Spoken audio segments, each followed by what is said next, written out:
Buongiorno YouTube. Right now I'm making some turkey stir fry from leftovers from Christmas dinner. It's gonna be delicious. Put in some peanut butter sauce, a couple walnuts thrown in with a whole bunch of veggies. As you can see here, I get my greens. Almost dropped that. That would have looked smooth. Anyway, I'm going back to the States for the first time in,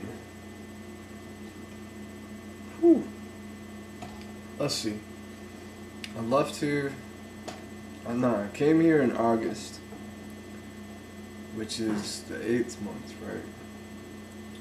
Right now it's December, which is the 12th month, so it's been a third of a year, 4 months, yeah. You know, that's the longest time I've been outside the United States.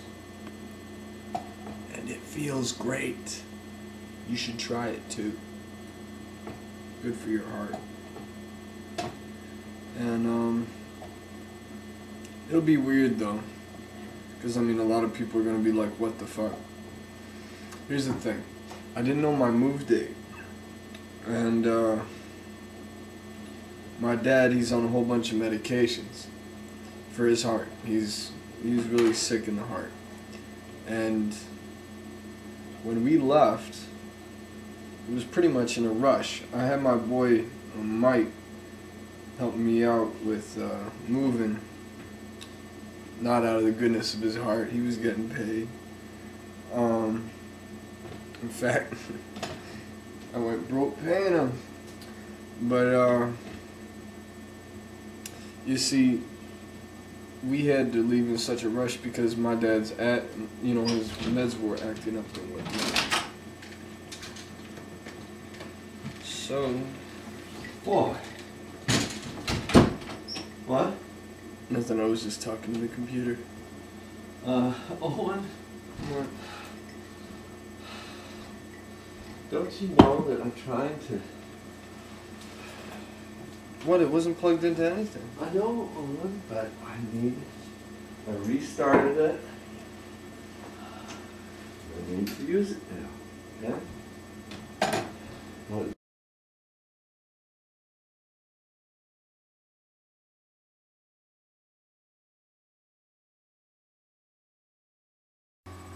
Hey again. Well, I was opening up my news today, and unfortunately, Budo was assassinated. If you weren't following the news, Budo was a female politician in Pakistan who was trying to increase the peace in the region, as it were. It's really a shame that she's died. She's been a very progressive leader. She's been very brave. Maybe that was her failing. Unfortunately, she was killed by a suicide bomb, which also killed 140 other Pakistanis. And this wasn't the first attempt on her life. Musharraf probably wasn't, implicated. And I'm really just hoping that this doesn't make the whole country fall apart. We can't have, more civil unrest. Everyone's always been saying for the past decade or so, the Middle East is like a pile of gunpowder. And like one match, and it all blows up. So I hope everybody gives their prayers to the Pakistani people that they'll be able to recover. I should also point out that this is not irrelevant news. Okay, this could believably lead to war with Pakistan or some other Middle Eastern power. Of course, it seems like everything leads to war in the Middle East. It's a big pile of shit out there. On a happy note, I'm going to a party tonight at Richard Sachs's house. Annotated musician and pothead. And hopefully I'll get to talk with a whole bunch of smart older people. That's usually what I get to do. I love that. There's people out here who are just so eccentric and interesting. And by here I don't mean Canada. I don't even know what I did mean. Out there, you know, there's people out there that you wouldn't believe what they have to say. I've met, you know, I'm in a pretty advantageous position to meet these kinds of people, seeing as my dad is the retired director of the Friedman Art Gallery in Reading, and so I've had chances to meet some pretty, you know, there's always those dumbass stereotypical loopholes, those people that never really got over the 70s, and they're all over the place, and of course there's egocentric artists and yada yada yada yada.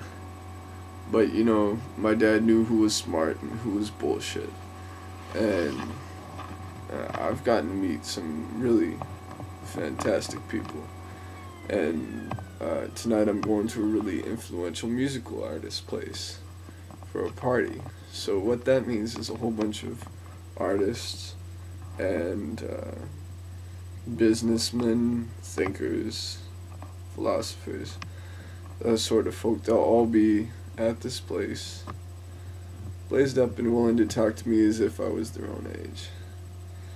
But you know, that's the nice thing. Usually these intellectual people are drinking or smoking, so it doesn't quite, you know, put them off that they're talking to someone that's a quarter their age. And I always seem to walk away learning a lot. My one challenge tonight is actually to remain, you know, sober enough to remember all this.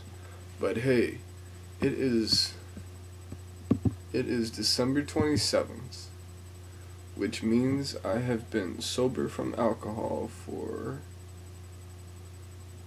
10 days. Wow. I'm not trying to stop drinking alcohol or anything. To be honest, I'm not sure what I'm doing. I guess it's partially to prove that I'm not, you know, addicted, because usually, yeah, I drink alcohol like every night, and if not that, then definitely every other night. I don't get drunk, mind you. Lately I've been going really light on it, like a beer a day, but I had to hide all my alcohol because my mom drinks it all. So I got, let's see, a bottle of wine, 2 bottles of Tanqueray, 2 cases of Brahma, a case of Sol, and I think a case of R.I.P, and a bottle of some sort of white wine, if I didn't mention that, all out in my bunkie, hidden. And I know it's a weird situation, but anyway, this means a lot to me, because, you know, alcoholism runs in my blood, and I guess I'm proving to myself that I have that self-control. And I mean, my number one aspiration would be to raise children that don't have to go through the same, you know, that don't have to scale the same walls just to grow up like I did. You know, I don't want my kids to be grown up at age 12. Granted, they're gonna know a lot more than other kids, because I'm not raising my kids in some sort of foo-foo bullshit. I mean, I never got treated with that. The only problem is it was too far off to the other side, you know. I grew up too quickly, and that wasn't good for me.